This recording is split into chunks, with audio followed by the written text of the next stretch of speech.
रिश्तों की आहुति न दे। अनमोल रिश्ते अपनों के साथ प्रेम से रहे। सेठ घनश्याम के 2 पुत्रों में जायदाद और जमीन का बंटवारा चल रहा था और एक 4 बेडरूम के घर को लेकर विवाद गहराता जा रहा था। एक दिन दोनों भाई मरने मारने पर उतारू हो चले तो पिताजी बहुत जोर से हंसे।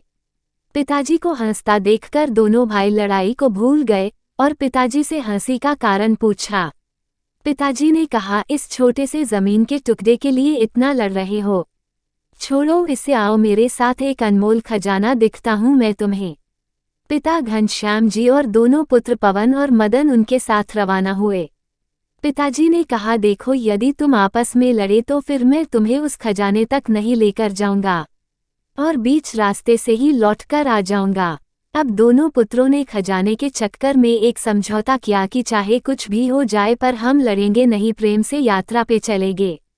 गांव जाने के लिए एक बस मिली पर सीट 2 की मिली और वो 3 थे। अब पिताजी के साथ थोड़ी देर पवन बैठे तो थोड़ी देर मदन।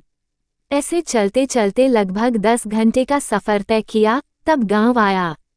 घनश्याम जी दोनों पुत्रों को लेकर एक बहुत बड़ी हवेली पर गए। हवेली चारों तरफ से सुनसान थी। घनश्याम जी ने देखा कि हवेली में जगह जगह कबूतरों ने अपना घोंसला बना रखा है, तो घनश्याम वहीं बैठकर रोने लगे। पुत्रों ने पूछा, क्या हुआ पिताजी, आप रो क्यों रहे हैं? रोते हुए उस वृद्ध पिता ने कहा, जरा ध्यान से देखो इस घर को, जरा याद करो वो बचपन जो तुमने यहाँ बिताया था। तुम्हें याद है बच्चों, इसी हवेली के लिए मैंने अपने बड़े भाई से बहुत लड़ाई की थी। ये हवेली तो मुझे मिल गई पर मैंने उस भाई को हमेशा के लिए खो दिया, क्योंकि वो दूर देश में जाकर बस गया और फिर वक्त बदला। एक दिन हमें भी ये हवेली छोड़कर जाना पड़ा।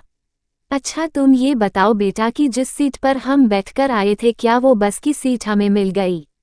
और यदि मिल भी जाती तो क्या वो सीट हमेशा हमेशा के लिए हमारी हो जाती? मतलब कि उस सीट पर हमारे सिवा और कोई न बैठ सकता। दोनों पुत्रों ने एक साथ कहा कि ऐसे कैसे हो सकता है?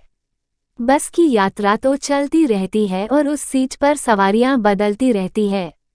पहले हम बैठे थे, आज कोई और बैठा होगा और पता नहीं कल कोई और बैठेगा।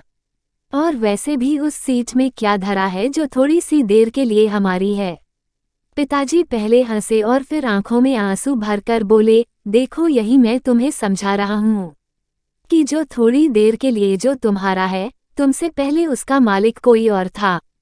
थोड़ी सी देर के लिए तुम हो और थोड़ी देर बाद कोई और हो जाएगा। बस बेटा एक बात ध्यान रखना कि इस थोड़ी सी देर के लिए कहीं तुम अपने अनमोल रिश्तों की आहुति न देना। यदि पैसों का प्रलोभन आए तो इस हवेली की इस स्थिति को देख लेना कि अच्छे अच्छे महलों में भी एक दिन कबूतर अपना घोंसला बना लेते हैं। बेटा मुझे यही कहना था कि बस की उस सीट को याद कर लेना जिसकी रोज सवारियां बदलती रहती है। उस सीट के खातिर अनमोल रिश्तों की आहुति न दे देना। जिस तरह से बस की यात्रा में तालमेल बिठाया था, बस वैसे ही जीवन की यात्रा में भी तालमेल बिठाते रहना।